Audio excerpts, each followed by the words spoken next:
آب حیات، جس کے بارے میں عمیرہ احمد خود لکھتی ہیں کہ یہ پیر کامل کا دوسرا حصہ ہے اور اس ناول کا موضوع سود جیسا وہ فتنہ ہے جو نہ صرف اسلام میں حرام ہے بلکہ ہمارے پیارے نبی حضرت محمد صلی اللہ علیہ وآلہ وسلم نے بھی اپنے آخری خطبے میں اس کے تدارک کا حکم دیا ہے، کیونکہ سود نعوذ باللہ اللہ کے خلاف اعلان جنگ ہے۔ اس میں فلاح و بہبود کا کانسیپٹ ہی نہیں ہے۔ جو بظاہر منافع محسوس ہوتا ہے وہ اصل میں گھاٹا ہی گھاٹا ہے۔ عمیرہ احمد نے لفظ آب حیات کو، جو کہ 6 حروف سے مل کر بنا ہے، ان حروف میں سے ہر حرف کو انسانی زندگی کی ایک بنیادی سٹیج قرار دیا گیا ہے۔ آ سے الف مد آ سے آدم و حوا، بے سے بیت العنکبوت، ہا سے حاصل و محصول، یا سے یا مجیب السائلین، الف سے ابداً ابدا اور تے سے تبارک الذی۔ اور بقول عمیرہ احمد یہ 6 الفاظ پوری انسانی زندگی کا خلاصہ ہیں، اور یہی 6 الفاظ آب حیات ناول کے 6 چیپٹرز بھی ہیں۔ آدم و حوا کی صورت میں کیسے سالار اور امامہ کا زندگی کا سفر شروع ہوتا ہے۔ یہ دنیا جو عارضی ہے، جس کو قرآن میں بھی بیت العنکبوت یعنی مکڑی کے گھر سے تشبیہ دی گئی ہے، ناپائیدار، لیکن اس کے باوجود خوابوں کا گھر بنانے کی جستجو کرنا جو ہم سب کرتے ہیں، جو اس ناول میں ہمیں امامہ بھی کرتی ہوئی نظر آتی ہے۔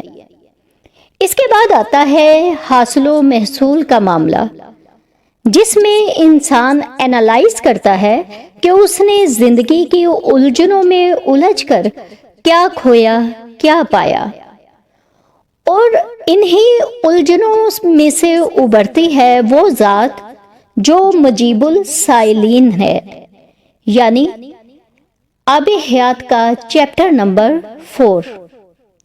ہر قدم پر وہی ذات ہمیں اپنے ساتھ محسوس ہوتی ہے، اور اس کے بعد آتا ہے ابداً ابدا کا مرحلہ جو آب حیات کا چیپٹر نمبر 5 ہے۔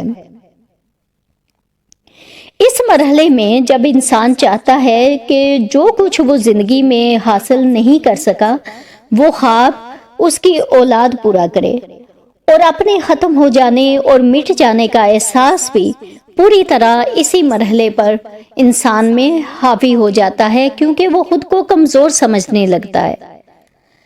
آخر میں بچ جاتے ہیں 2 قسم کے انسان، ایک وہ جو ساری زندگی گمراہی میں گزار کر اسی گمراہی کے اندھیروں میں جا سوتے ہیں، اور دوسرے وہ انسان جو حقیقتاً متقی اور پرہیزگار ہوتے ہیں،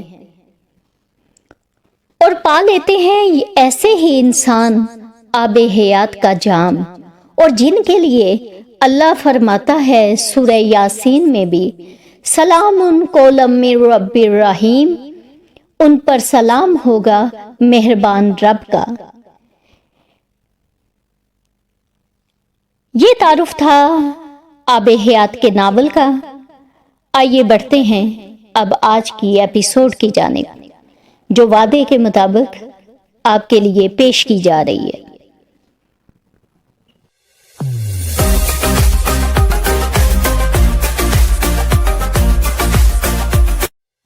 بسم اللہ الرحمن الرحیم۔ السلام علیکم، کیسے ہیں آپ سب؟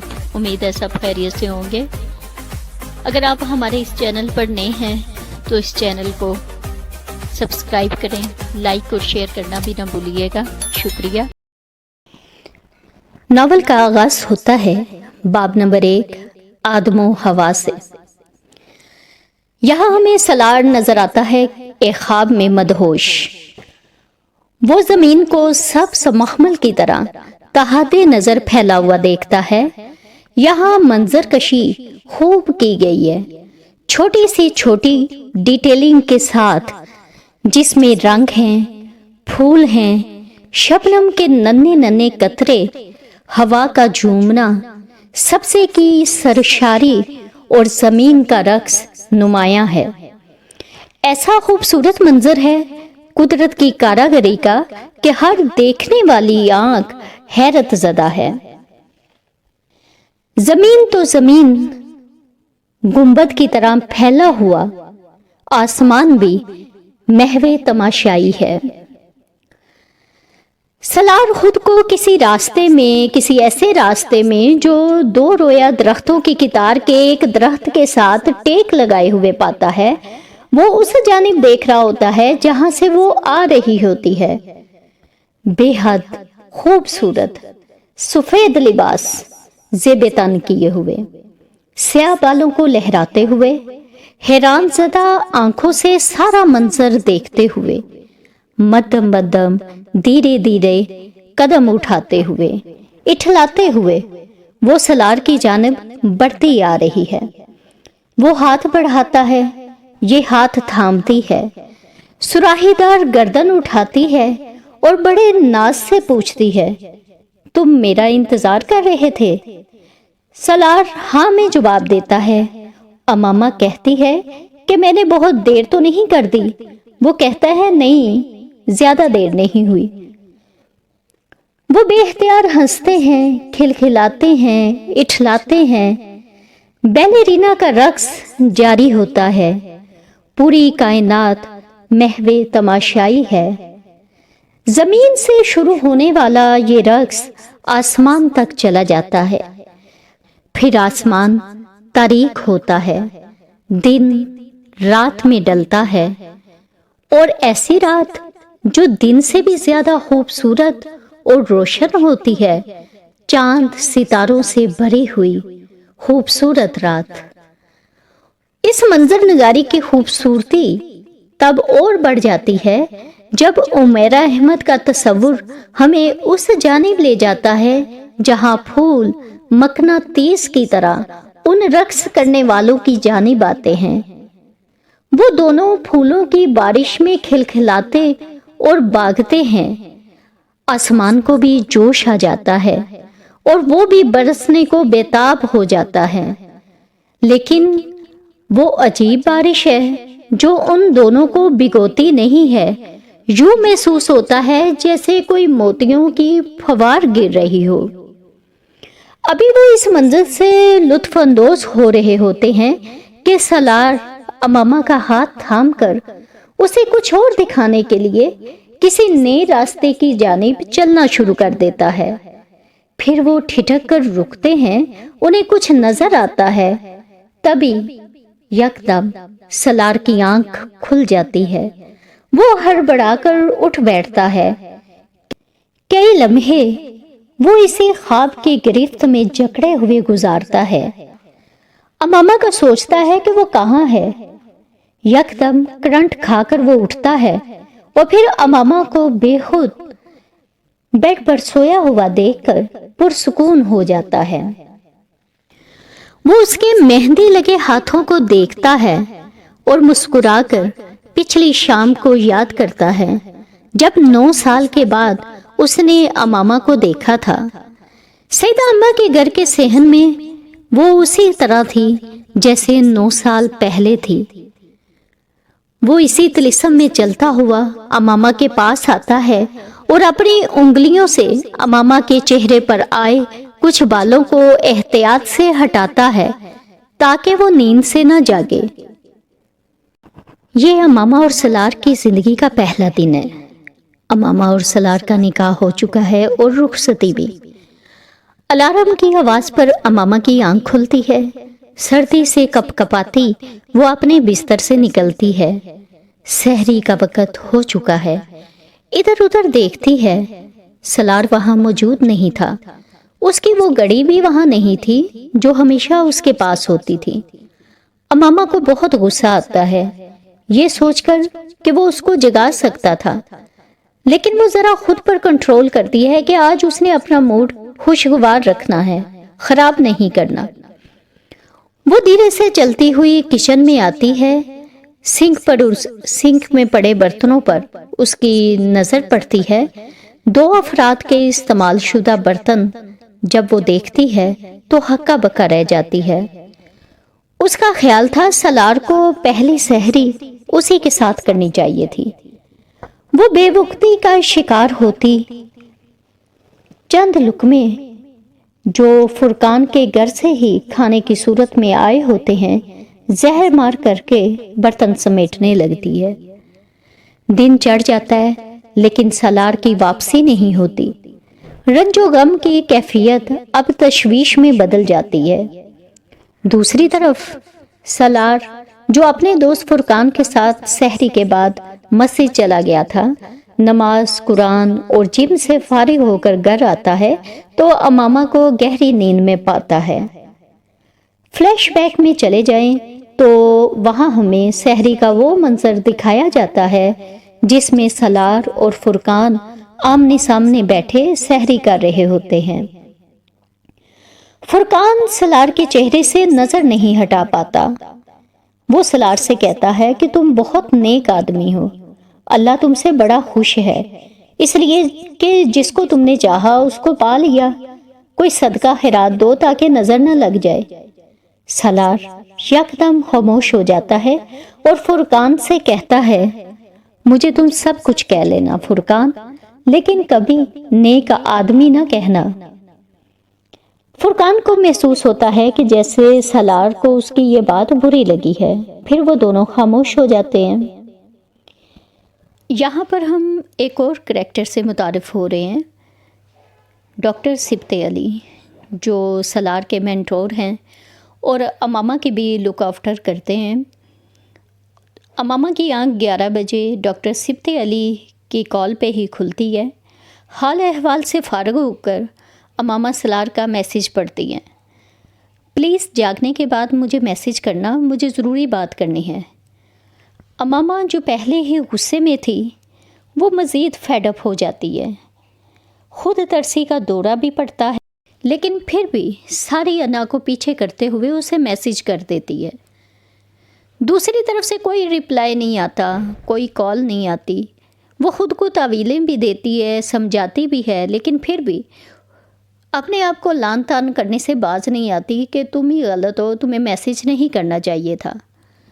اب اس ساری سچویشن میں آ جاتا ہے سیدہ اماں کا فون بھی۔ ان سے بات کرتے ہوئے وہ پھوٹ پھوٹ کر رونے لگتی ہے۔ سیدہ اماں بھی ہاس باختہ ہو جاتی ہیں۔ وہ پوچھتی ہیں سالار نے کچھ کہہ دیا ہے کیا وہ اپنی پہلی بیوی کی باتیں کرتا ہے تم سے؟ امامہ بھی غصے میں ہاں کہہ جاتی ہے کہ ایسی ہی بات ہے جیسی سیدہ اماں سوچ رہی ہیں۔ جواب کا سننا تھا کہ سیدہ اماں بھی پریشان ہو جاتی ہے، تشویش میں مبتلا ہو کر وہ پچھتاتی ہیں کہ انہوں نے امامہ کی شادی جھٹ پٹ سالار کے ساتھ کیوں کر دی۔ وہ ڈاکٹر سبط علی سے بھی شکایت لگانے کو تیار بیٹھی ہیں۔ ایک طرف یہ سچویشن چل رہی ہوتی ہے تو دوسری طرف اپنے کام میں مصروف سالار کے فرشتوں کو بھی خبر نہیں ہوتی کہ بیک گراؤنڈ میں کیا چل رہا ہے۔ وہ بہت زیادہ بیزی ہوتا ہے اپنے آفس میں اور وہاں کے کام نپٹا رہا ہوتا ہے۔ پھر وہ امامہ کے ساتھ پروگرام سیٹ کرتا ہے کہ ڈاکٹر سبط علی کے گھر جانا ہے، جہاں ڈرائیور کے ساتھ امامہ پہلے ہی پہنچ جاتی ہے اور سالار آفس سے سیدھا ادھر آ جاتا ہے۔ یہاں کہانی بہت دلچسپ ہو جاتی ہے۔ جب امامہ اپنے غصے اور بیوقوفی میں سیدہ اماں کو سالار سے بدظن کر چکی ہوتی ہے، امامہ کی خفگی، اس کا رویہ پہلے ہی سالار کی سمجھ سے باہر ہوتا ہے۔ وہ الجھا سا ڈاکٹر سبط علی کے ساتھ نماز تراویح وغیرہ سے فارغ ہو کے آتا ہے اور پھر وہ یہاں سے فارغ ہو کر ڈاکٹر سبط علی کے گھر سے نکلتے ہیں اور سیدہ اماں کی طرف چلے جاتے ہیں۔ راستے میں بھی وہ پوچھتا ہے کہ تم خفا ہو؟ امامہ کی طرف سے جواب نفی میں ہی آتا ہے۔ سالار مطمئن ہو جاتا ہے، جبکہ امامہ کا موڈ مزید آف ہو جاتا ہے کہ سالار کو خود سمجھ کیوں نہیں آتی۔ سالار کی ناسمجھی اسے مزید غصہ دلاتی ہے۔ راستے میں وہ اپنے کچھ پیسے دیتی ہے کہ میرے فون میں بیلنس کروا دو۔ وہ اس کا ہاتھ پیچھے کرتا ہے اور اس کو ماضی کا وہ وقت یاد دلاتا ہے۔ وہ کہتا ہے تمہیں آنکھیں بند کر کے اپنا سیل فون تھما دیا تھا جب تم میری کچھ نہیں لگتی تھی، تو اب کیا پیسے لوں گا تم سے؟ اب سیدہ اماں کے گھر پہنچ کر امامہ ان سے لپٹ کر پھوٹ پھوٹ کر رونے لگتی ہے۔ سیدہ اماں نہ سلار کے سلام کا جواب دیتی ہے اور نہ ہی پرجوش انداز میں سلار کو ویلکم کہتی ہیں۔ اس ساری سچویشن میں سلار ہکا بکا وہاں کھڑا ہے۔ یہ ساری صورتحال اس کے سر کے اوپر سے گزر رہی ہوتی ہے۔ وہ پریشان ہے کہ ہو کیا رہا ہے۔ سیدہ اماں امامہ کو بادام اور گاجر کے حلوے کی پیشکش کرتی ہیں تو دوسری طرف سلار کو بالکل ہی نظر انداز کر دیتی ہیں۔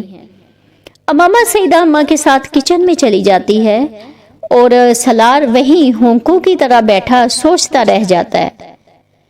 کچن سے واپسی پر سیدہ اماں سلار کو بیویوں کے حقوق پر ایک طویل لیکچر دیتی ہیں۔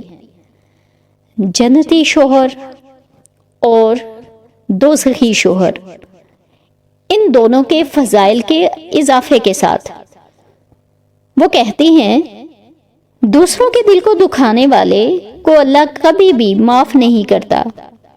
مزید یہ کہتی ہیں شریف آدمیوں کا یہ وتیرہ نہیں ہوتا کہ وہ پہلی بیویوں کے قصے سنائیں۔ سلار ہکا بکا ان کے جملے سن رہا ہوتا ہے۔ امامہ ساری صورتحال کو سنبھالنے میں ناکام ہو رہی ہوتی ہے۔ وہ سیدہ اماں کی توجہ ٹھنڈی ہوتی چائے کی جانب کر رہی ہوتی ہے، مگر سیدہ اماں کو کون سمجھائے؟ وہ کچھ بھی سنے بغیر امامہ کے گزشتہ آنے والے تمام پروپوزلز کی لسٹ گنوانے بیٹھ جاتی ہیں، صرف یہ جتانے کے لیے کہ وہ بیوی کی قدر کرے۔ اس کی بیوی بہت گنوں والی ہے۔ سیدہ اماں کی مبالغہ آمیزی آخری حدوں کو چھو رہی ہوتی ہے۔ سلار کے صبر کا پیمانہ لبریز ہو جاتا ہے اور وہ جو یہ توقع کر رہی ہوتی ہے کہ سلار سیدہ اماں سے کوئی وعدہ کرے گا یا انہیں کوئی تسلی دے گا کہ وہ امامہ کا خیال رکھے گا، روایتی شوہروں کی طرح اس کے برعکس سلار جانے کے لیے کھڑا ہو جاتا ہے اور اس کو بھی چلنے کا بولتا ہے کہ صبح آفس جلدی جانا ہے، مگر امامہ اسے دیکھے بغیر سرد مہری سے کہتی ہے کہ میں آج نہیں جاؤں گی، میں یہی ٹھہروں گی۔ پہلے تو سلار حیران ہوتا ہے کیونکہ ایسا کوئی پروگرام اس نے پہلے نہیں بتایا تھا، پھر وہ کوئی بھی اعتراض کیے بغیر اسے وہاں رہنے کی اجازت دے دیتا ہے۔ امامہ کو اس کی توقع نہیں ہوتی، وہ غصے سے کمرے سے نکل جاتی ہے۔ خدا حافظ کہنے اور دروازے تک رخصت کرنے بھی نہیں آتی۔ سلار کو واپسی کا سفر بہت طویل لگتا ہے۔ وہ ساری صورتحال کو، امامہ کے رویے کو، سب کچھ سمجھنے سے قاصر ہوتا ہے۔ دوسری طرف سیدہ اماں امامہ کو تسلی دیتی ہیں کہ صبح ڈاکٹر صبت علی کی طرف جائیں گی اور سلار کے رویے کی شکایت بھی کریں گی۔ جواب میں امامہ خاموش ہے۔ سیدہ اماں اس کو سونے کا کہہ کر دروازہ بند کر کے چلی جاتی ہیں۔ اب اس اندھیرے کمرے میں ہمیں امامہ اپنا تجزیہ کرتی ہوئی دکھائی دیتی ہے۔ اتنے میں سلار کا فون آتا ہے۔ وہ غصے سے فون پٹخ دیتی ہے کہ اسے ساتھ لے کے جانے کا اصرار کیے بغیر وہ چلا گیا اور اب یاد کرنے کا فائدہ۔ اس کا ضمیر کہہ رہا ہوتا ہے کہ وہ رائی کا پہاڑ بنا رہی ہے، مگر اس کی سوئی وہیں اٹکی تھی کہ سلار اسے اہمیت نہیں دیتا۔ پھر سلار کا میسیج آتا ہے۔ وہاں ری لوڈ کارڈ کا نمبر ہوتا ہے، گڈ نائٹ سویٹ ہارٹ کے 2 لفظ کے ساتھ۔ میسیج دیکھ کر امامہ بری طرح رو پڑتی ہے۔ اسے خیال آتا ہے کہ کل بھی سلار سب سے برا تھا اور آج بھی اس سے برا کوئی نہیں ہے۔ اور یہیں پہ ہماری آج کی ایپیسوڈ اختتام پذیر ہوتی ہے۔ آپ کو یہ ریویو کیسا لگا؟ کمنٹ سیکشن میں اپنی رائے کا ضرور اظہار کریے گا۔ اگلی آنے والی ویڈیو تک کے لیے اجازت دیں۔ اللہ حافظ۔